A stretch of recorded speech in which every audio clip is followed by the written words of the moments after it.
Imagine you have a place where you can store all your notes and insights in such a way that it helps you to a deeper understanding of the topics that interest you.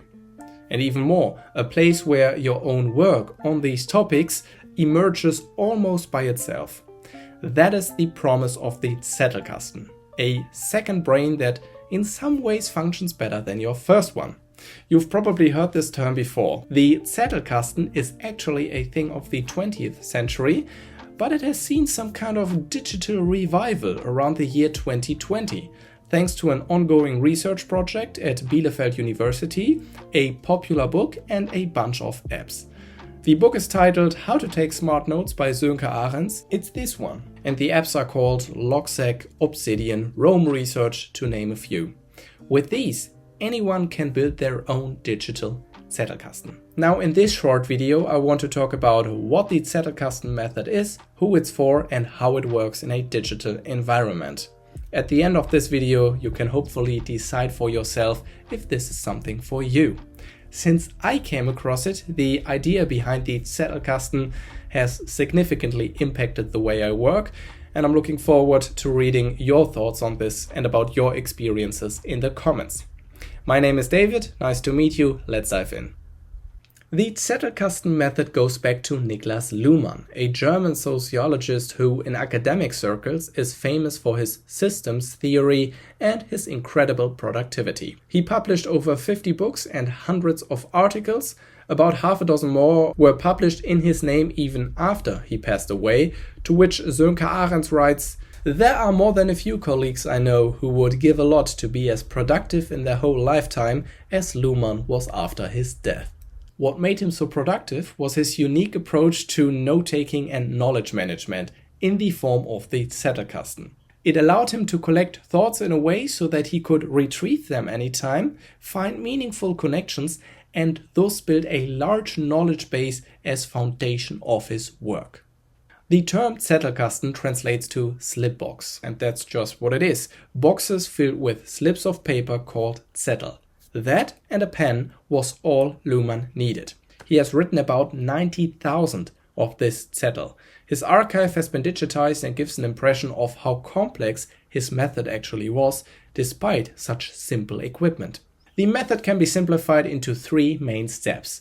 The first step is to take notes as you read. Every bit of information that seems relevant in some way you write down in your own words. That instead of just highlighting what seems important and never get back to it.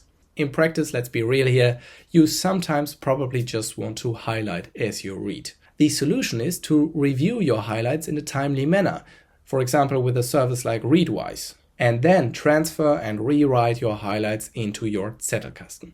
These notes, which contain insights from your readings, are commonly referred to as literature notes. I prefer to speak of media notes, since I can of course make such notes on anything I consume as media, even online courses, podcasts or YouTube videos.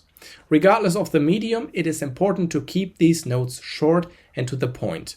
At best, one idea per note. Phrasing them in your own words helps to sharpen your understanding of this idea.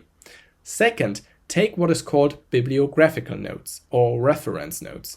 After you finish reading something or consuming any kind of media, you write down some reference information on this work, such as its title, name of the author or creator, year or date it was published. Plus, you write a brief note about the content of this work. Third, and most importantly, for your notes to really live in your Zettelkasten and not just catch dust there, you have to transform them into permanent notes. In doing so, you, on the one hand, want to be selective and include only notes that really relate to your interests. On the other hand, you want to include as many stimulating thoughts as possible, so find a middle ground.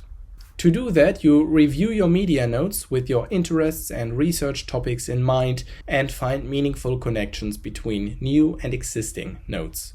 The more often and regularly you do this, the easier it will be for you, and the better you will remember the contents of your knowledge base. This is how new trains of thought emerge. The challenge is to not pack too much irrelevant information into that note. It's not supposed to be a Wikipedia page, but enough to create as many links as possible to your existing body of notes. Ask yourself, why do you want to keep this note? What does it relate to?